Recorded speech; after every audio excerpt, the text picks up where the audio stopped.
Who taught you to hate the texture of your hair? How long? Not long. The black man is discarded, is ostracized, is relegated to the lowest in things. Who taught you to hate the color of your The skin? black man is discarded, is How ostracized, long? is Not relegated to the long. lowest in things. Who taught you to hate the texture of your How hair? long? The Not black man long. is discarded, is Who taught you to ostracized, is hate relegated to the lowest in long? things. What's up, Mx3+Me subscribers? My name is Kyra. I'm glad that you could join us for our third episode. 1, 2, 3.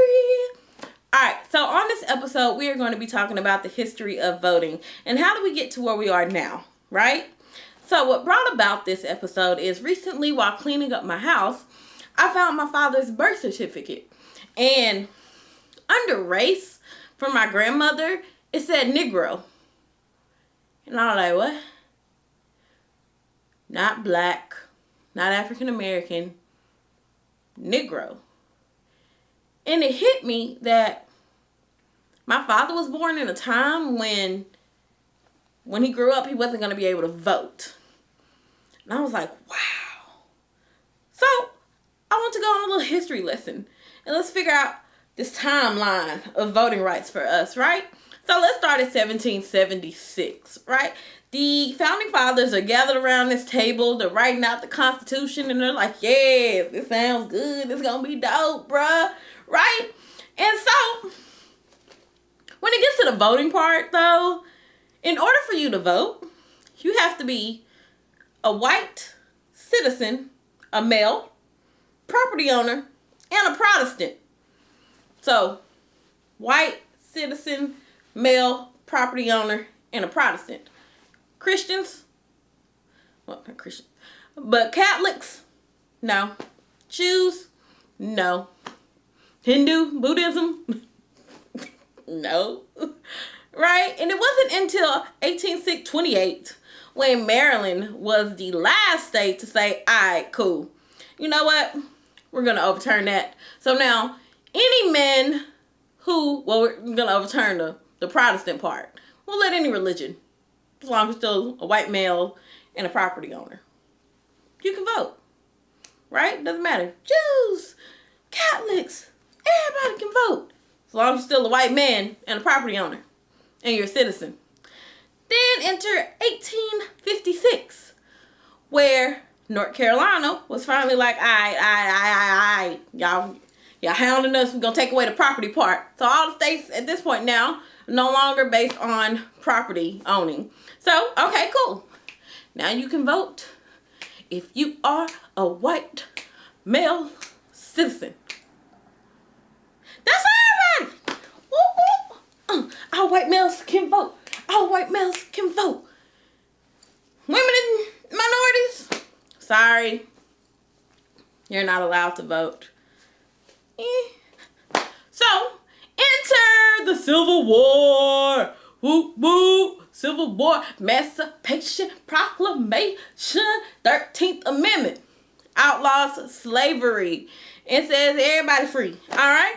14th Amendment of 1868 gives all blacks citizenship. Hold on, I'm a citizen now? Does that mean I can vote? No. Wasn't until the 15th Amendment came about in 1870 where blacks were given the right to vote. And it said that you could not deny a person the right to, well, a male, the right to vote based on race or color. Yeah, black man can vote. It's 1870. Well, guess who ain't happy about this? The South. And the South like, nah, bruh. Nah, bruh. Y'all, them slaves we had, we ain't finna just make them free. It ain't finna turn over everything. What do you think this is? So they enact, Louisiana at the forefront of this, enact the grandfather clause. And the grandfather clause says, if you could not vote before 1867, you can't vote now. Wait. The 14th Amendment was in 1868. Yup. Means all these free black men, if you still living in the South where they enacted this clause, you can't vote, bruh. Sorry for you. And it wasn't until 1915, we just left the 1900s, y'all. Some of us was born in 1900s. All right, that the Supreme Court said, hey, South, what y'all doing? That y'all know that ain't right. South was like, yeah, you know, you lying and you start scratching. You right, bro. You right. We shouldn't have did that. Yeah, the Supreme Court was like, yeah, we were occupied by the Spanish-American War, but we back now, and we see what you're doing. You can't do that. It was like, all right. They was like, we gonna overturn that, give these folks their right to vote. South said, say what? So the South enacted another clause, while the Supreme Court wasn't paying no attention, that said, well, grandfather clause is now outlawed, but if you couldn't vote before they overturned that law, you still can't vote now. Wait. What? So, because you enacted the grandfather clause and I couldn't vote then, I should have been able to, but I couldn't. And now that it's overturned, I still can't vote because of that law that you enacted. Sounds like, yeah. Yes, sir. Pretty much. And on top of that, if they didn't have the grandfather clause, then they had literacy tests where you had to go in and you had to know everything about the Constitution. Look, some of that stuff I don't even know. I tried to take one. I was like, ooh, I wouldn't have been able to vote. Poll taxes, property requirements, and different things like that. Things that should have been outlawed and should have never been able. And say for instance, hey, you passed your literacy test. You paid your poll tax. You own property. They gonna hand you a jar of jelly beans to say, hey, how many jelly beans in this here jar? Like, why I gotta do that? Cause that's your last test that you need to pass in order to get back here and vote. Sir, I don't know how many jelly beans. Well, you can't vote. Yes, jelly beans in the jar will stop you from voting. All right? It wasn't until 1964 and 1965 with the Civil Rights Act and the Voting Rights Act that it was like, hey, this is unconstitutional. You cannot discriminate on somebody based on the color of their skin, their gender, or any of that. We got to take away these poll taxes, these literacy tests, all of that. All right? So, from 1776, when we started, to 1964, 188 years after the Constitution, that is when everybody got a chance to vote in this country. Every person. 188 years.